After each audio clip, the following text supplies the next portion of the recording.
आए हुए आप तमाम बिहार वासी, हमारी माता बहनें, भारी संख्या में आज हमारी माता बहनें यहाँ दिख रही है। मैं उनका तहे दिल से अभिनंदन करता हूँ और मैं कहना चाहता हूँ कि सिर्फ माताओं और बहनों के लिए एक बड़ा कार्यक्रम मैं करने वाला हूँ, जिसमें माताओं बहनों को विशेष तौर पर मैं आमंत्रित करने जा रहा हूँ। मैं आपसे ये कहना चाहता हूँ और जो मूल बात है, जो हमारा स्वाभिमान है, जो पार्टी का स्वाभिमान है, जो अति पिछड़ों का स्वाभिमान है, मैं ये कहना चाहता हूँ कई मूल बिंदुओं को पहले सर्वप्रथम कि पार्टी आत्मसम्मान और स्वाभिमान से कोई समझौता करने नहीं जा रही है। पार्टी जो हमें बुलाएगा हम उसी के पास जाएंगे। हम जात नहीं जमात की बात करते हैं, हम किसी जात नहीं जमात की बात करते हैं। ये जान लें सभी, जितने भी गठबंधन है, जितनी भी पार्टियां हैं, जान ले हम जात नहीं हम जमात की बात करते हैं। हम जो भी पिछड़े शोषित दलित हैं, जो भी पिछड़े शोषित दलित समाज हैं, उनके हक की लड़ाई हम लड़ते हैं, उसके हक की लड़ाई हम लड़ते हैं।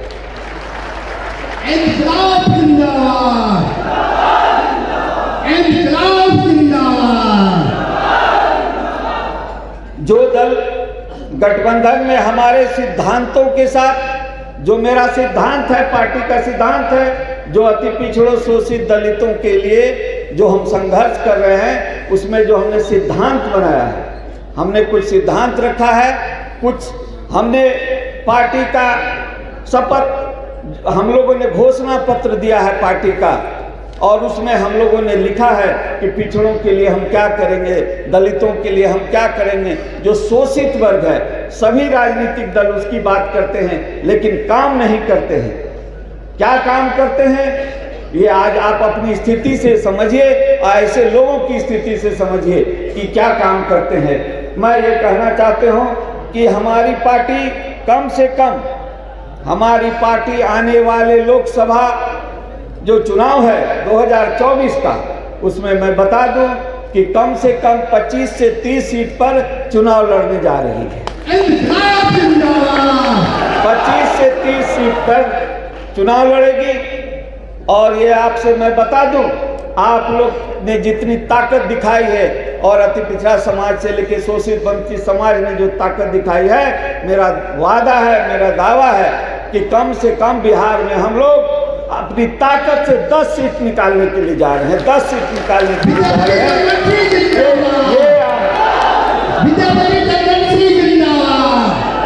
खड़े होकर के एक वादा करिए कि आप आम जनता पार्टी के साथ हैं। एक वादा करिए, वादा। बहुत बहुत धन्यवाद, बहुत बहुत धन्यवाद, बहुत बहुत धन्यवाद, बहुत बहुत धन्यवाद, बहुत धन्यवाद,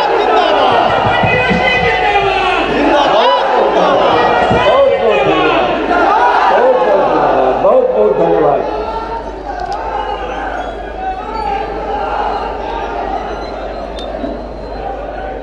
बहुत बहुत धन्यवाद आपको। आप आए हैं, इतना महत्वपूर्ण समय अपना दिए हैं और 4 बजने करीब जा रहा है और इतने शालीनता से आपने बातों को सुना है और समझा है। हम उम्मीद करते हैं कि अति पिछड़ा समाज अब जातियों में नहीं बटेगा। हम आपसे वादा लिए हैं कि अति पिछड़ा समाज जब वोट करेगा तो आम जनता पार्टी के जनप्रतिनिधि को वोट करेगा। ये हमने आपसे वादा लिया है। और जो है हम अपनी बातों को समाप्त करने की ओर ले जा रहे हैं, क्योंकि जो हम लोगों के जननायक थे कर्पूरी ठाकुर जी, आज उसके रास्ते पर चलने का संकल्प हम लोग लेते हैं और हम लोग चाहेंगे कि एक बार जननायक के लिए हम लोग नारा लगाएंगे हम लोग नारा लगाएंगे, पूरी ताकत से नारा लगाना है, पूरी ताकत से नारा लगाना। कर्पूरी ठाकुर अमर रहे, कर्पूरी ठाकुर अमर रहे, कर्पूरी ठाकुर अमर रहे। अति पिछड़ा एकता जिंदाबाद, जिंदाबाद जिंदाबाद, अति पिछड़ा एकता, जिंदाबाद अति पिछड़ा एकता जिंदाबाद, जिंदाबाद, अति पिछड़ा एकता जिंदाबाद। जिंदाबाद जिंदाबाद। हम इस अवसर पर आम जनता पार्टी के लिए भी हम लोग नारा लगा लें, आम जनता पार्टी राष्ट्रीय जिंदाबाद, जिंदाबाद जिंदाबाद, आम जनता पार्टी राष्ट्रीय जिंदाबाद, जिंदाबाद जिंदाबाद। और हम लोग जब भी कोई कार्यक्रम करते हैं तो हम लोग ये हमेशा देश के प्रति एक सम्मान करते हैं, और इस सम्मान में हम लोग खड़े होकर के राष्ट्रगान करते हैं। हम लोग देश के सम्मान में जो हमारा राष्ट्रगान है उसके लिए इसलिए आपसे अनुरोध है कि कृपया सभी खड़े हो जाए, हम लोग राष्ट्रगान गाएंगे। आम जनता पार्टी राष्ट्र के इस कार्यक्रम में जो बूथ स्तरीय कार्यकर्ता सम्मेलन है, इसमें आप तमाम बिहार वासियों का तहे दिल से अभिनंदन, बहुत बहुत अभिनंदन है, बहुत बहुत अभिनंदन है। आपने जो हौसला बढ़ाया है और इतनी दूर से आए हैं, इतनी कष्ट सहकर आए हैं और हमारी बातों को सुनने के लिए आए हैं, इसके लिए आपको मैं पुनः एक बार और धन्यवाद देता हूँ। आज आम जनता पार्टी राष्ट्र के इस बूथ स्तरीय कार्यकर्ता सम्मेलन में विशेष करके बूथ पर जो हम लोगों का संगठन है, 11 सदस्यीय संगठन है, उसके बहुत से पदाधिकारी यहाँ आए हुए हैं। उन्हें प्रशिक्षण दिया जा रहा है और दिया गया है। उन्हें पूरी ताकत से, पूरी क्षमता से बूथ पर डटे रहना है, क्योंकि आपका जो वोट है वो बूथ पर ही सबसे पहले बूथ ही उसे कंट्रोल करता है और आपकी पार्टी उस वोट को लेकर के आगे सरकार बनाती है और आगे बढ़ती है।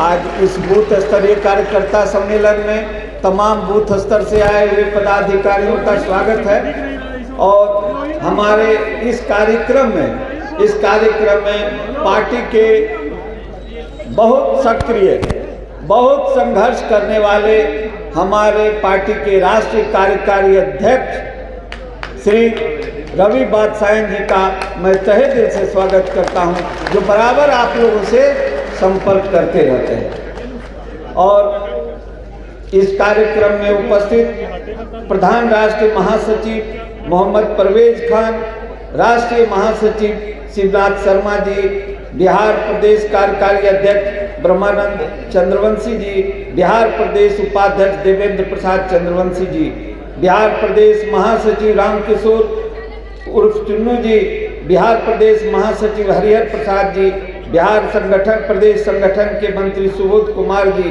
कार्यकारी प्रदेश अध्यक्ष युवा अध्यक्ष सनोज कुमार जी, बिहार प्रदेश सचिव उदय शंकर जी, बिहार प्रदेश सचिव गणेश बिंद जी, जुझारू महिला नेत्री मधुबाला जी एवं संपूर्ण कार्यकर्ता और हमारे बीच आए हुए पार्टी का निर्माण करने में जो हमारे पटना हाई कोर्ट के अधिवक्ता हैं संजय जी, कृपया आप खड़ा हो, मैं चाहूँगा आप खड़ा हो जाए। और पार्टी निर्माण में हमारे जो अधिवक्ता हैं हाई कोर्ट के संजय घोसरवे जी, उनका बहुत बड़ा योगदान है, आज वो भी यहाँ आए हुए हैं, उनका तहे दिल से धन्यवाद करता हूँ। और यहाँ पर तमाम मीडियाकर्मी, हमारे तमाम मीडियाकर्मी भाई जो आज जो कहा जाता है कि चौथा स्तंभ है, ये देश का चौथा स्तंभ है, जो आपकी बातों को लोगों तक पहुंचाता है और आपके सवाल को लेकर के मीडियाकर्मी भाई हमारे अपने माध्यम से सरकार से सवाल करते हैं और सरकार से सवाल पूछते हैं। इसके लिए इन्हें मैं तहे दिल से धन्यवाद देता हूं और शुभकामना देता हूं। और मीडिया के यहाँ उपस्थित के अलावा जो इनके कार्यालय में बैठे पदाधिकारी हैं, उन्हें भी मैं तहे दिल से धन्यवाद और शुभकामना देता हूं। कई बिंदुओं को सामने भी लाना चाहते हैं कि माननीय प्रधानमंत्री जी भी ने कहा था कि 2000 वादा किया था कि 2022 तक जितने भी लोग को मकान नहीं है उन्हें मकान दिया जाएगा। आज जब हम गुजरते हैं नहरों के बगल से, गलियों से, तो देखते हैं सड़कों के बगल से, तो देखते हैं बिना मकान के क्या प्लास्टिक का छज्जा लगा करके भी लोग 2022 का बीता हुआ एक साल बीत गया, अभी भी उसी स्थिति में जी रहे हैं। माननीय मुख्यमंत्री जी, प्रधानमंत्री जी का यह बात अब कब पूरा होगा, हम लोग इसे देखना चाहते हैं कि कब पूरा करते हैं प्रधानमंत्री जी। हम ये भी कहना चाहते हैं कि जब एक चीज़ आप ये भी जान लीजिए कि पूरे भारत में जो अति पिछड़ा समाज है उन्हें आरक्षण देने के लिए रोहिणी आयोग बनाया गया। रोहिणी आयोग बनाया गया। रोहिणी आयोग का काम ये था कि 3 भाग में बांट करके, इससे ये होता कि केंद्र सरकार में जो नौकरी में आपको आरक्षण नहीं है अति पिछड़ा को, केंद्र सरकार की नौकरी में जो आरक्षण आपको नहीं है उसका लाभ आपको नहीं मिलता है केंद्र सरकार की नौकरी में। तो ये इसलिए हम लोगों ने धरना प्रदर्शन किया दिल्ली के जंतर मंतर पर जा करके, और हमने लोकसभा घेरने का काम किया। हम लोग 3 ट्रेन से, एक गया से, एक पटना से और एक लखीसराय से हम लोग चले थे, और जाके हम लोग लोकसभा घेरने का काम किया। तो लोकसभा घेरने का काम किया, प्रधानमंत्री जी ने आश्वासन दिया कि हम बहुत जल्दी इस काम को करेंगे, लेकिन ये कब तक टलेगा ये मैं नहीं कह सकता हूँ। इसका लाभ आपको नहीं मिल रहा है, इसलिए अपनी ताकत को, अपने वोट को एक जगह करिए। अति पिछड़ा समाज सभी अपने वोट को एक जगह करिए। हम ये कहना चाहते हैं कि अब हम आपसे बताएं कि हम लोग पहले टिकट के लिए, जो हम लोग पिछड़े दलित समाज के जो भी लोग हैं, हम लोग टिकट के लिए कहीं न कहीं इन पार्टियों के पास लाइन लगाते थे। और आप, बहुत सम्मान की बात है, बहुत गर्व की बात है कि आज ऐसे दल बन गए, ऐसे दल हमने बनाया है जो कि उनके दरवाजे पर जाने की जरूरत नहीं थी, जिसका सबसे पहला प्रयोग अगर किसी ने किया तो हमने किया सबसे पहला प्रयोग, कि आज उनके दरवाजे पर जाने की जरूरत हमको नहीं है। आज हम वही टिकट हम भी दे सकते हैं, हम भी अति पिछड़ा समाज का बेटा वो टिकट दे सकते हैं जो टिकट वो दे रहे हैं। इसलिए हम ये कहना चाहते हैं कि इसे समझने की जरूरत है कि आज इसका प्रयोग सबसे हमने पहले किया। हम जिस तरह से अपनी साइकिल की सवारी से हमने जीवन शुरू किया, आपको ये बता दूं, साइकिल की सवारी से हमने जीवन शुरू करके आज हम यहाँ तक आप लोगों के बीच में आए हैं। और आज जो हमारी सामर्थ्य है, जो हमारी शक्ति है, सब आपके लिए कुर्बान।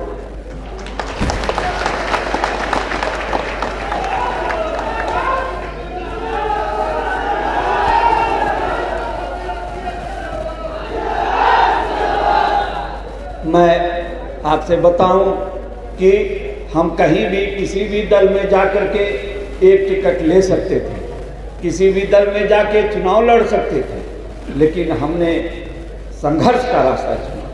इसलिए चुना कि जो आज हमारे समाज के लोग हैं उन्हें पूछा नहीं जाता है, जिन्हें टिकट नहीं दिया जाता है, उन्हें मंत्री नहीं बनाया जाता है।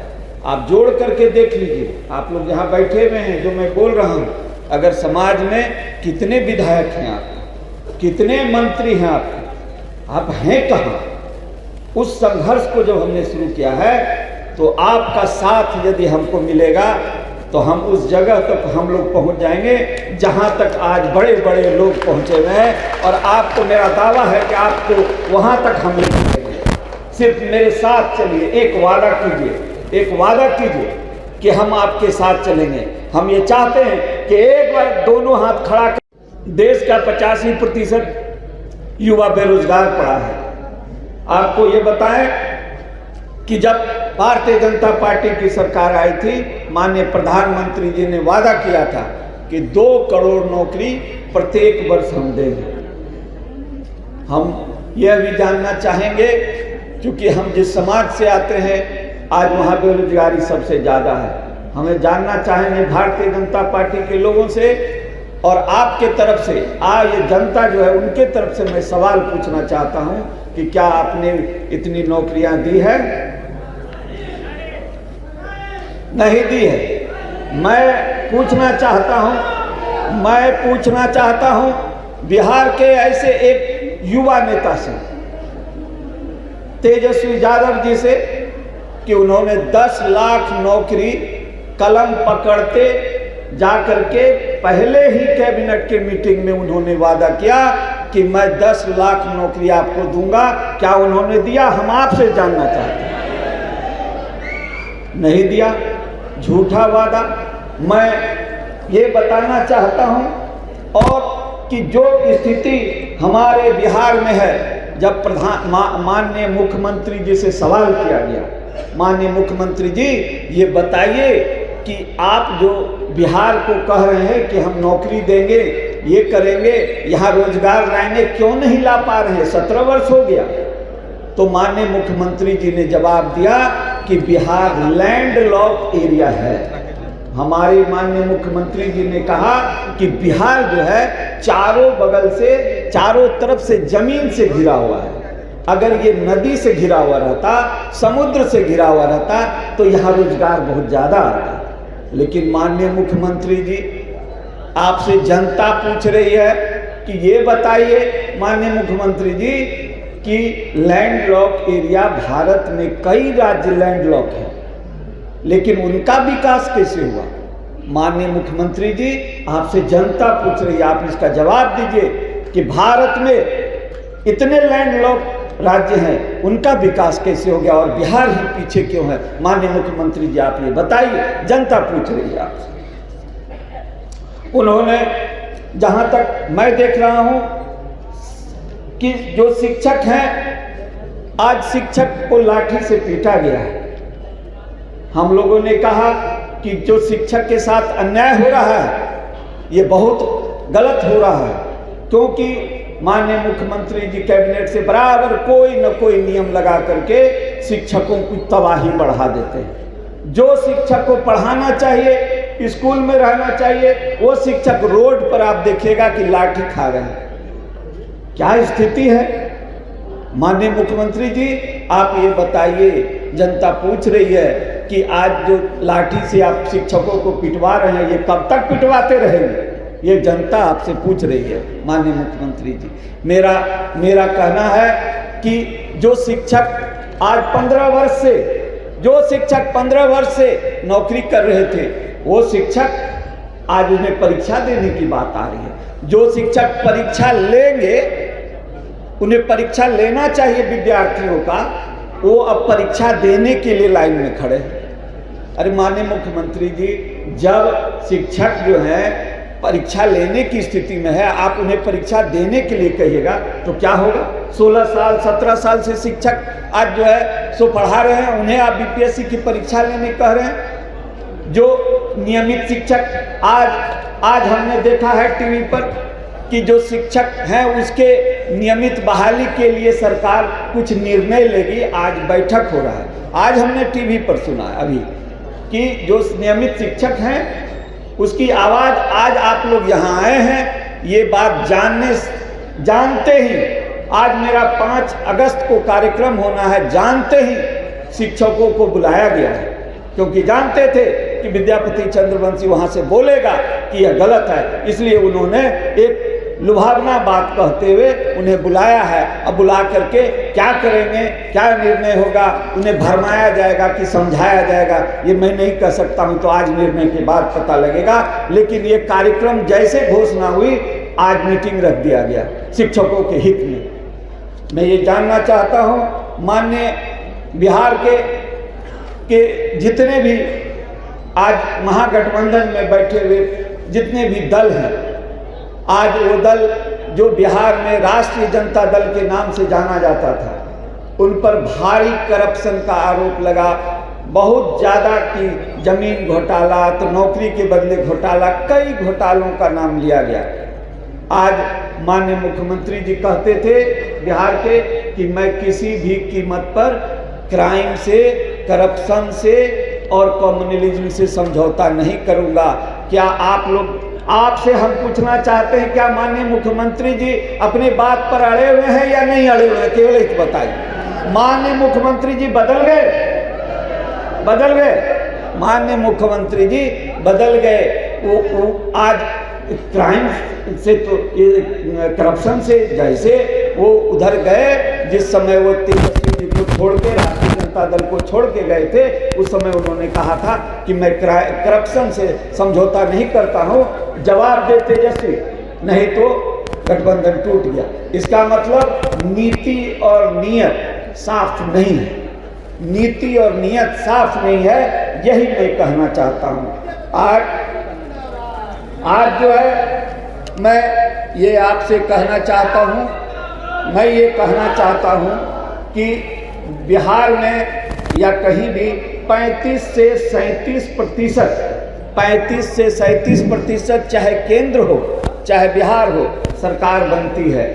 उतने वोट से आने से सरकार बनती है। हम ये कहते हैं आपसे कि जो शोषित, पिछड़ा, अति पिछड़ा जो समाज है, उसकी संख्या आज इतनी है कि अगर एक जगह आकर के अपनी ताकत दिखा करके अति पिछड़ा समाज जो 42% बिहार में कहा जाता है, 42% कहा जाता है बिहार में, अगर 37% अति पिछड़ा अगर मिल करके एक जगह वोट दे दे, तो मैं समझता हूं कि बिहार में जो आज तक अति पिछड़ा समाज जो चाहता है उसे हक नहीं मिल रहा है।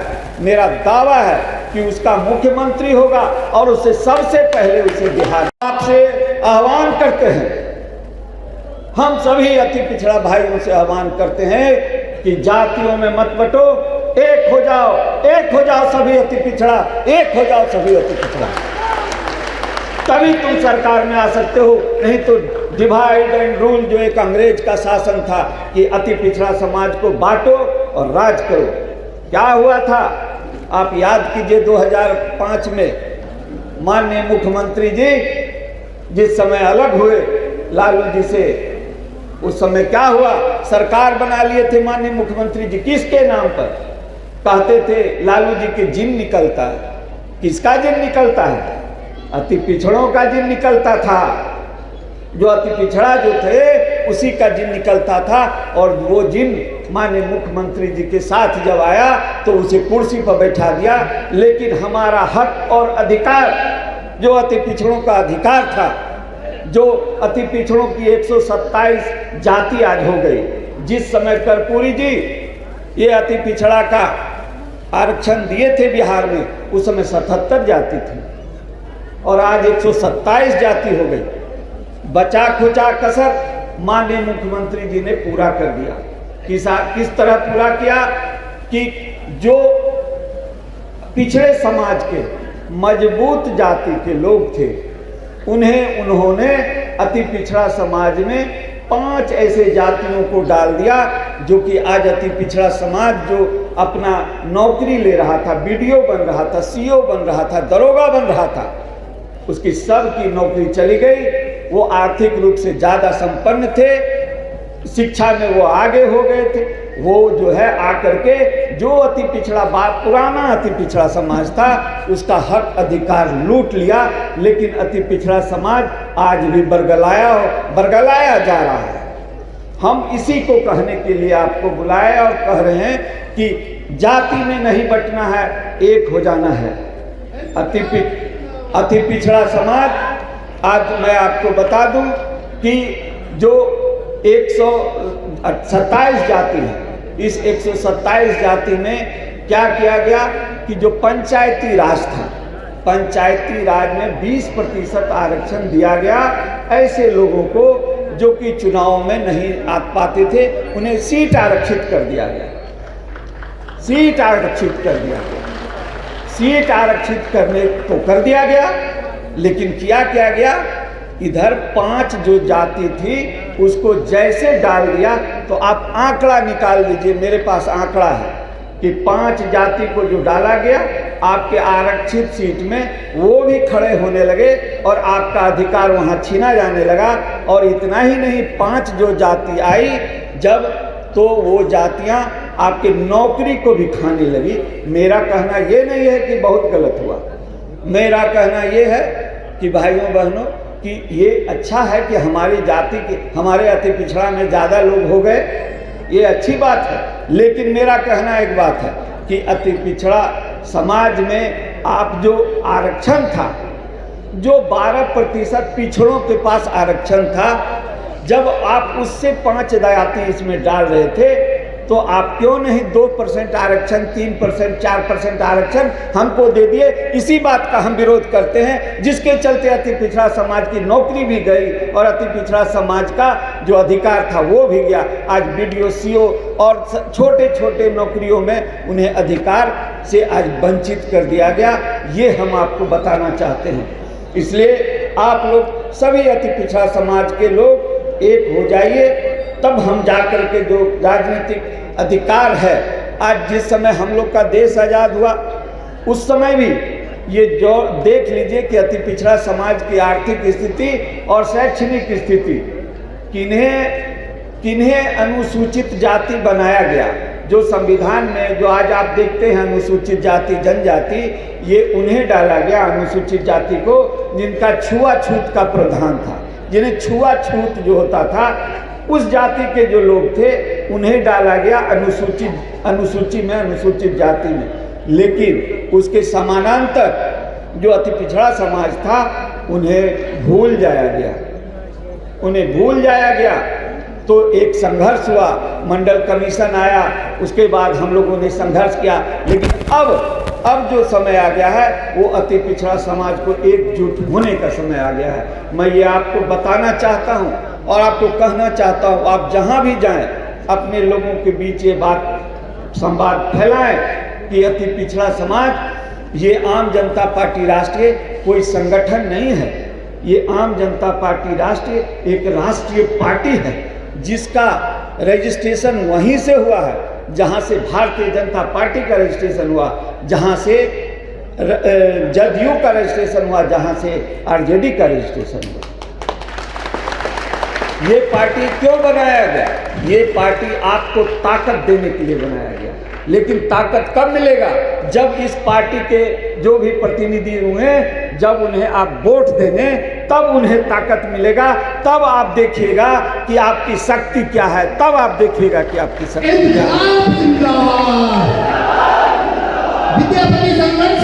अगर ये वीडियो पसंद आई और वह बिहार के राजनीति और बिहारियत से सरोकार रखेनी तो सब्सक्राइब बटन दबा के चैनल के सब्सक्राइब कर ली। ओजे एगो घंटी बा, ओकरा बटन दबा देला से कुल सटीक और मारक खबर रुआ मुफ्त में मिल जाई। अगर रुआ पत्रकारिता के हमनी के नया प्रयोग में सहयोग कर चाहतानी तो ज्वाइन बटन दबा दी। पेटीएम नंबर नोट कर ली 9386816700। धन्यवाद।